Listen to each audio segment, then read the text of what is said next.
Deuxième partie. 2 en chiffres romains, estérification. D'abord, ce que nous n'avons pas dit dans le paragraphe précédent, c'est que les esters sont en général liquides dans les conditions de pression et de température usuelles et sont assez volatiles, à odeur fruitée, parce que généralement l'arôme de fraise ou l'arôme de poire ou des fruits, cette odeur ou cet arôme est dû à ces molécules-là qui sont les esters, à odeur fruitée et très peu soluble dans l'eau, contrairement aux acides et aux alcools dont ils dérivent. Donc les acides et les alcools sont solubles dans l'eau, mais le produit de réaction entre les acides carboxyliques et les alcools sont peu solubles dans l'eau. Donc la définition de l'estérification. Donc on est censé de connaître qu'est-ce que c'est la réaction d'estérification. Comme son nom l'indique, c'est une réaction entre un acide carboxylique et un alcool conduisant à la formation d'un ester et de l'eau. Et donc, si nous essayons de prendre un exemple, là nous avons un acide plus un alcool dans un ester plus de l'eau. D'une façon générale, je peux écrire RCOOH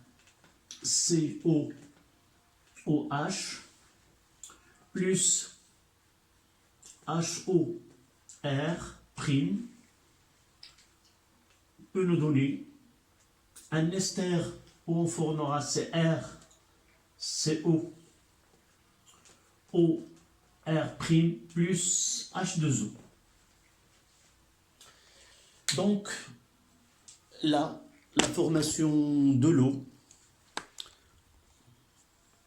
c'est ce H là avec ce OH.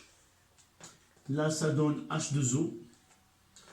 Et là, ça forme l'ester RCOOR'. Donc, c'est une réaction qui est caractérisée par... d'abord, nous devons connaître ses caractéristiques. On peut poser la question, donner les caractéristiques de la réaction de l'estérification. D'abord, elle est lente. Voici les caractéristiques. Lente. C'est-à-dire, il faut une centaine d'heures pour qu'il se stabilise ou pour arriver à la fin ou l'équilibre. Deuxièmement, c'est une réaction qui est limitée. Ça veut dire que la fin de la réaction n'est pas caractérisée par l'existence d'un réactif qui est limitant. À la fin de la réaction, on retrouve l'alcool, l'acide, l'ester et l'eau. Donc il n'est pas total. Il n'y a pas consommation de l'un des réactifs ou les deux réactifs au cours de cette réaction.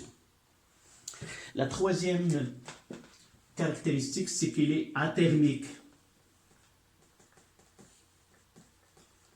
C'est-à-dire A, c'est absence, c'est-à-dire il ne nécessite ni chauffage, ni un apport d'énergie, où il ne dégage aucune énergie au cours de cette réaction. Exemple d'un mélange équimolaire. Si nous essayons d'avoir un mélange équimolaire, c'est-à-dire de la même quantité de matière de l'acide et celle de l'alcool, et nous prenons une mole, voici le tableau descriptif de cette réaction. Donc l'état de système, là c'est l'avancement et là c'est la réaction d'une façon générale d'un acide avec un alcool dans un ester et de l'eau. L'état initial où l'avancement il est nul, on considère que nous avons ajouté 1 mol d'acide avec 1 mol d'alcool. Évidemment, en état initial, l'ester et l'eau ne sont pas encore formés. À l'état intermédiaire où l'avancement est X, on aura 1 moins X, l'alcool 1 moins X et formation du X. L'estérification, c'est parmi les réactions qui sont les plus étudiées dans l'histoire de la chimie. Et la détermination de la composition des produits mis en jeu dans cette transformation ont abouti à que à la fin ou à l'équilibre, il y a formation, ce qui reste de l'acide sur 1/3 de mol, 1/3 de mol d'alcool, et formation le 2/3 de mol de l'ester et 2/3 de mol de l'eau. Nous voyons ici une représentation de l'état initial où nous avons utilisé 1 mol d'acide et là 1 mol d'alcool. Je vais essayer de faire approcher.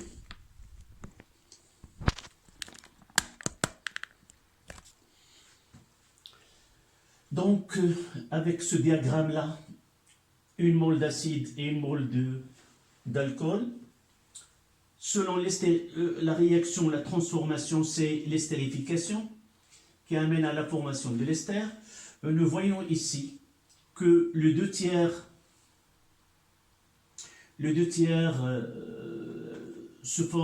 la quantité de matière de l'ester formée, c'est 2/3. Et là, 2/3. Et ce qui reste, c'est le 1/3. Là, c'est 1/3.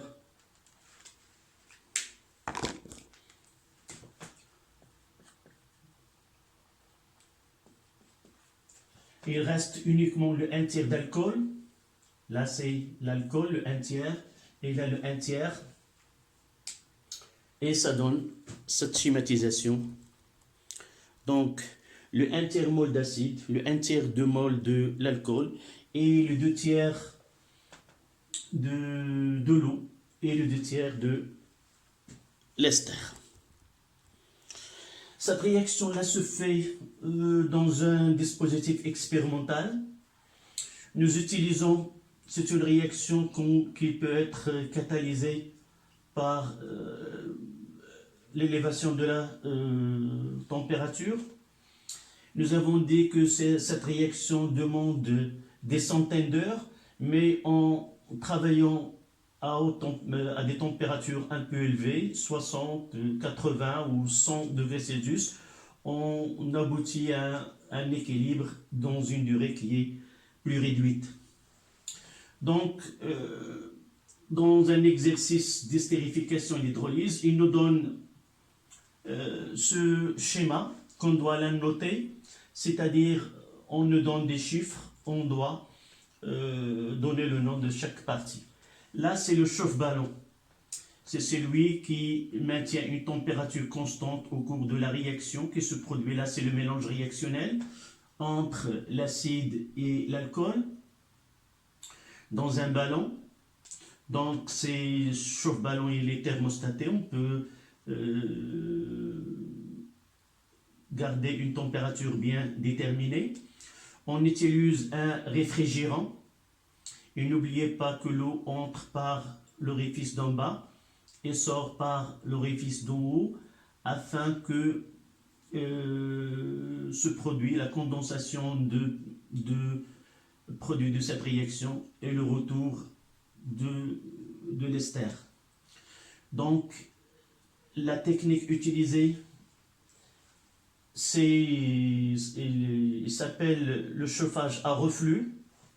Et cette technique, elle permet d'abord d'adopter une température qui est élevée pour faciliter l'arrivée à la fin de cette réaction ou l'équilibre, et aussi de récupérer le produit par condensation au niveau de réfrigérant.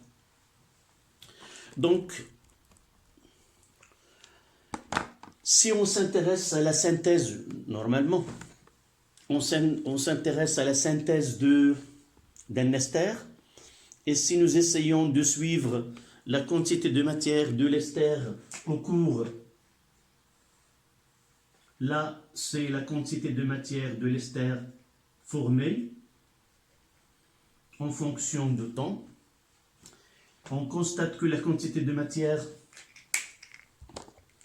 selon la température avec laquelle, là, on peut avoir 100 heures.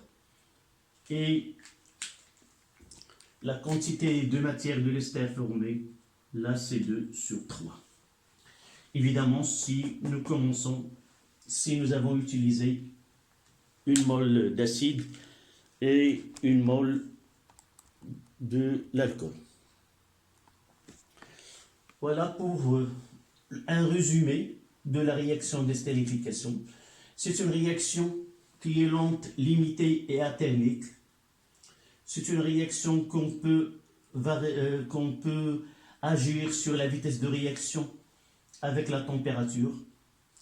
Et n'oublions pas que ce rapport-là, vous voyez là que généralement, l'état final ou l'état d'équilibre ne dépend pas de la formule uniquement.